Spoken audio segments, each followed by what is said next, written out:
Olá, alunos! Tudo bem com vocês? Comigo, tudo ótimo.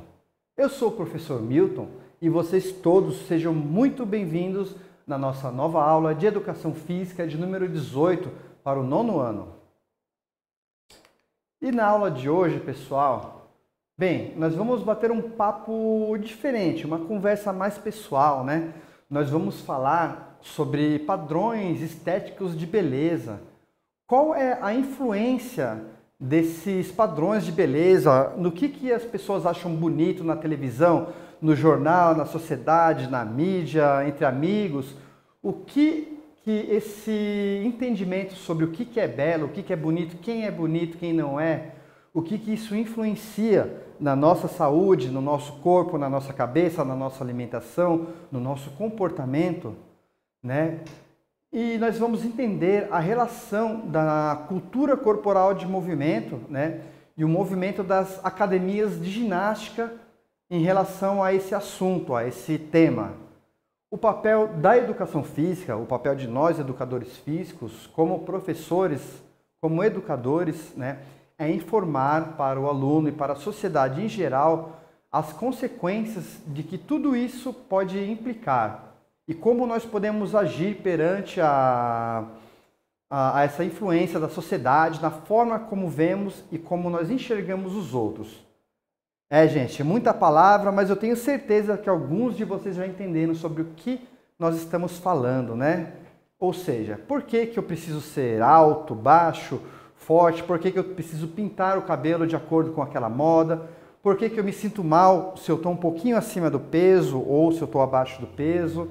Então vamos conversar um pouquinho sobre assuntos que cada um vai poder relacionar com a própria vida, né, e com a própria atividade. Vamos entender o que é um padrão de beleza, né? O padrão de beleza, gente, ela é uma expressão que se usa para fazer referência a um modelo de beleza que é considerado ideal em algum determinado contexto. Por exemplo, em alguma cultura ou em alguma sociedade específica. Os padrões de beleza, eles têm existido por toda a história humana, antes da criação do termo, inclusive.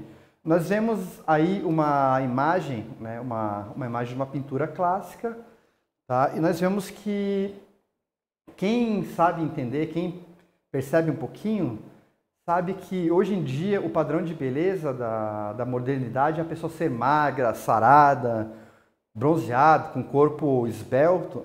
E nessa época da Idade Média, né, ou talvez da Renascença, do Renascentismo, quem era bonito eram as pessoas consideradas um pouquinho mais cheinhas. Então isso explica por que esse padrão de beleza ele pode variar de um tempo, de uma determinada sociedade para outra. Eles variam de época e de cultura. Os padrões de beleza eles podem variar de cultura para cultura e mesmo dentro da mesma cultura variar com a passagem do tempo.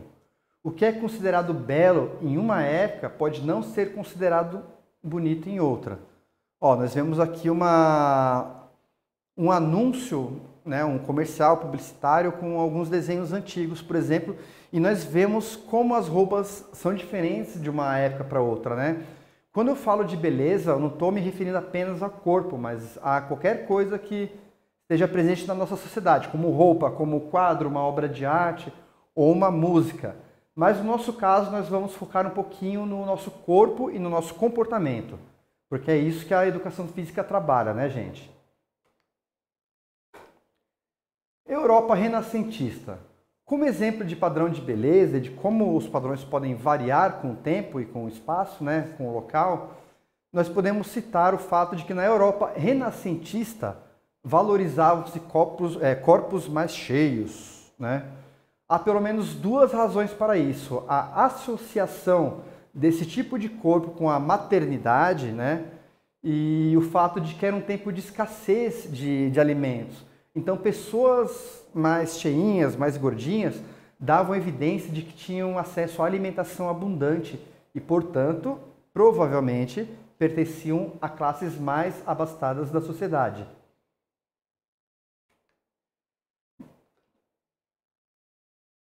Padrão atual, né? Atualmente, pelo menos no mundo ocidental, corpos mais magros são valorizados. Mesmo a atriz que nós vemos na foto, a Marilyn Monroe, um ícone de beleza da metade do século passado, provavelmente ela seria considerada gordinha, fora do padrão estético vigente.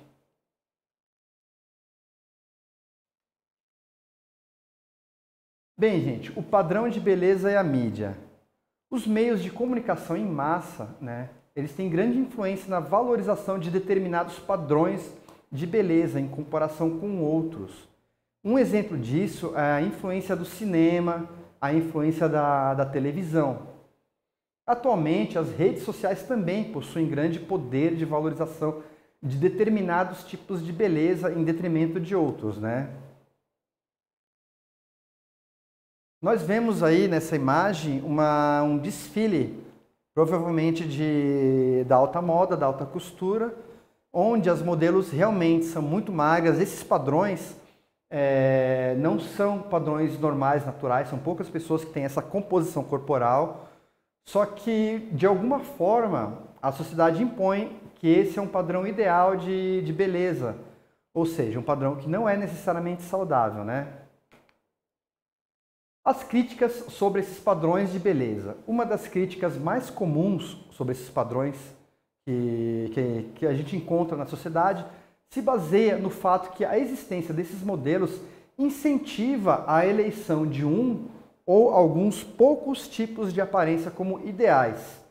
E as pessoas que neles não se enquadram podem sentir-se deslocadas ou inadequadas, né? E no fundo isso não é verdade, né, pessoal? Entre as consequências possíveis da imposição de um padrão de beleza, nós podemos citar o aumento do número de intervenções cirúrgicas com fins estéticos e o desenvolvimento em alguns indivíduos de, por exemplo, alguns transtornos alimentares. Então, pessoal, esse assunto é tão importante que eu vou dizer uma coisa para vocês, tá? A maioria das pessoas que estão assistindo essa aula provavelmente tem uma vida boa, uma vida saudável, sabe? Mas muita gente pode ter muito mais influência sobre essa pressão da sociedade para a gente ser magro, bonito e forte. Algumas pessoas podem sofrer mais essa influência e podem criar alguns problemas com isso. Vamos conhecer um pouquinho disso então. A mídia e o mercado, né? O uso da mídia através da publicidade para reforçar a valorização de determinados modelos de beleza, ela é útil para negócios que comercializam produtos, para negócios que comercializam serviços, né? Por exemplo. Mas os clientes e consumidores, ao alcançar o padrão de beleza que essa sociedade que vive, nem sempre eles conseguem esse sucesso, né? Eu vejo aqui um exemplo muito interessante de um rapaz, encontrei nas pesquisas também, chamado Rodrigo Alves. Ele é considerado o Ken humano. Para quem não sabe, existe um tipo de boneca que ela representava a perfeição da mulher e do homem, que era a boneca Barbie e o boneco Ken. Eles representavam o casal perfeito, né? E muitos homens e muitas mulheres pelo mundo todo, se você for pesquisar, você vai encontrar a Barbie humana e Ken humano são pessoas que se submeteram a muitas intervenções cirúrgicas. Eles têm a vida toda voltada para se parecer com um personagem, por exemplo. No caso, nós vemos que ele tem muita intervenção cirúrgica no rosto, tem a pele muito lisa. Provavelmente ele aplicou o tal do Botox, né? Busca pelo corpo perfeito. Numa rotina saudável, gente, a busca pelo corpo perfeito pode estimular a pessoa a ter hábitos mais saudáveis e a praticar constantemente atividade física. Isso é ótimo, né? Nós vamos debater aqui dois problemas que podem ser causados por essa busca quando essa busca sai da normalidade, tá? Às vezes eu não quero comer um pouquinho porque eu estou me achando um pouquinho gordinho, então eu vou segurar um pouquinho nesse almoço. Eu vou fazer um pouquinho mais de exercício, eu vou começar um programa de exercícios porque eu preciso cuidar da minha saúde, eu quero emagrecer. Isso é normal, é natural a gente querer se sentir mais bonito, né, gente? Mas alguns casos podem sair da normalidade, tá? Os excessos, ou chamados também de transtornos da autoimagem, causados por isso, nós vamos conhecê-los, né? E dando alguns exemplos como a bulimia, a anorexia, a vigorexia. E vou citar agora alguns exemplos de excessos, tá? A vigorexia, ela é caracterizada pela preocupação né, constante em não ser suficientemente forte, tá? Ela é uma doença psicológica. Ela também, a anorexia, também chamada de anorexia nervosa, ela é um transtorno alimentar capaz de afetar pacientes de ambos os sexos, causado por um desejo excessivo, ilimitado e sem controle de emagrecer e se manter em um determinado padrão de beleza. Então, pessoal, na anorexia tem muitos casos de modelos famosas que são extremamente magras e são pessoas que se recusam a se alimentar corretamente, adequadamente. Elas comem menos do que o necessário e são incrivelmente magras e quando elas se olham no espelho, elas continuam se considerando magras. Uma pessoa que tem vigorexia, por mais forte que ela seja, ela vai se olhar no espelho e ela vai se sentir insatisfeita com ela, tá? Na bulimia, gente, é outro problema bem grave, né? O paciente, ele se alimenta e ele sente fome. Só que às vezes ele come até mesmo mais do que ele normalmente comeria e depois ele força vomitar esse alimento, né? Ele força o seu próprio vômito porque ele se sente com a consciência pesada, né, de ter comido demais. Então esse é o caso da bulimia também, que também é um caso muito sério e muito grave, tá? Autoaceitação. O outro problema é de característica psicológica e também questão de saúde pública. A ideia atual de um corpo perfeito não é natural e nem estatisticamente muito ocorrente. Ou seja, a maior parte das pessoas, mesmo saudáveis, podem ou não ter um corpo considerado ideal, podendo influenciar a sua autoestima e a sua autoaceitação. Já existem campanhas publicitárias, né, muito interessante isso, utilizando e incentivando o uso de modelos com corpos normais e variados. Por exemplo, a campanha de corpos normais na publicidade, a campanha da Dove em trecho com estudos sobre mulheres da publicidade. Vocês cliquem nessa imagem e podem ver um exemplo de uma campanha publicitária utilizando corpos normais, tá? Outro grande problema é o superconsumismo. O filósofo sul-coreano, né, Byung-Chul Han, ele aborda em diversos livros de sua autoria que na sociedade atual, superconsumista, né, eu quero comprar aquilo, a gente compra coisas que nem sempre nós precisamos, né? Quando uma sociedade é superconsumista, as pessoas procuram explorar a si mesmos, achando que estão se realizando, né? Ele chama isso de alienação de si mesmo. Sendo assim, o indivíduo passa cada vez mais a focar na sua aparência e que no fim das contas é totalmente ilusório. Eu também achei um exemplo muito interessante de um rapaz, né, apelidado do Popeye brasileiro. Popeye é um desenho que o personagem ele tinha os braços bem fortes, musculosos, ele comia espinafre e ele ficava mais forte ainda. Esse é o Popeye brasileiro, ele injetou substâncias no seu músculo, no seu bíceps, né? E ele ficou dessa forma, praticamente deformado, mas ele provavelmente deve estar se sentindo mais feliz do que muita gente nesse momento, né? Mas, gente, isso daí pode causar um baita de um problema para ele no futuro, porque nem sempre, uma hora, esse braço vai começar a cair, né?